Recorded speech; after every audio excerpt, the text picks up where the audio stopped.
In 29 AD, the Romans executed a man in a way designed to make death take 3 days. By the end of this video, you'll understand why that wasn't even close to the worst. Execution in the ancient world wasn't designed to be quick. It was designed to be seen. Death was theater, and the stage was the town square. Romans didn't invent crucifixion, they perfected it. Persians used it first, but Rome turned it into an industrial process for enemies of the state. The condemned was nailed through the wrists, not the palms, which would tear, then left hanging as their body weight slowly suffocated them over hours. But here's what made it psychological warfare. The crosses were placed on roads entering cities. Every traveler saw them, every potential rebel got the message. Emperor Constantine banned crucifixion in 337 AD after converting to Christianity. But Europe had already developed methods that made crucifixion look merciful. Medieval Europe didn't just execute criminals, they categorized them. Your crime determined your death. Nobility got beheaded. Commoners got something far worse.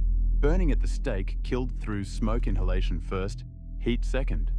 Unless you bribed the executioner to use green wood, which created more smoke. Women convicted of high treason were burned. Men were hanged, drawn, and quartered, which meant being hanged until almost dead, then disemboweled while still conscious. The body was then quartered, cut into 4 pieces, and displayed in different cities. Your remains became billboards warning others not to betray the king. Under Henry VIII, England executed an estimated 72,000 people in 38 years. That's 5 people per day, every day, for nearly 4 decades. Henry added boiling alive to England's execution menu in 1531. One victim, Richard Rose, took 2 hours to die after poisoning his master's porridge.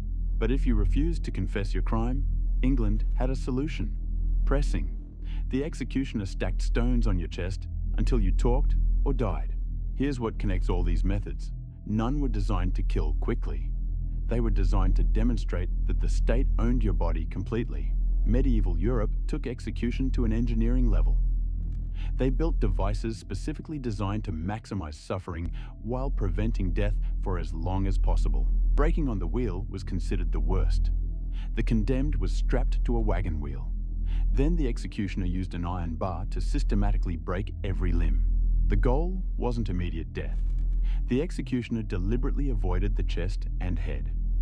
After the breaking, they hoisted the wheel vertically and left you there. Death came from shock, blood loss, or exposure over hours or days. The wheel became a public display, a broken body warning the town square. Impalement competed with the wheel for pure horror. Vlad III of Wallachia earned his nickname, the Impaler, by executing over 20,000 people this way. A sharpened stake was driven through the body, avoiding vital organs deliberately. Gravity did the rest. Some victims survived for days as the stake slowly progressed.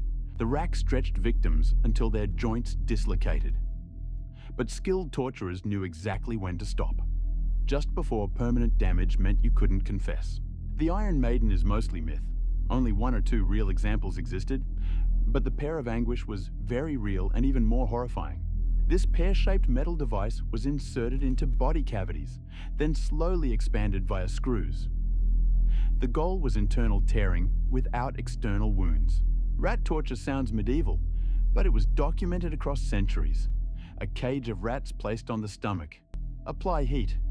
The rats burrow into the body to escape. Spanish conquistadors in South America executed a native governor by pouring molten gold down his throat in 1599. The symbolism was deliberate, killed by his own greed. Notice the pattern. These methods required tools, time, and skilled executioners. Societies invested resources into making death as slow and painful as possible. Even into the modern era, we botched the science. The electric chair was supposed to be humane. Its first use in 1890 required 2 attempts and took 8 minutes. So why did civilizations design executions this way? It wasn't sadism for its own sake. It was calculated political theater with a clear message. We own you. Public executions created what sociologists call the spectacle of suffering. It wasn't about justice. It was about making everyone else afraid to step out of line. The medieval justice system had a conviction rate of basically 100%.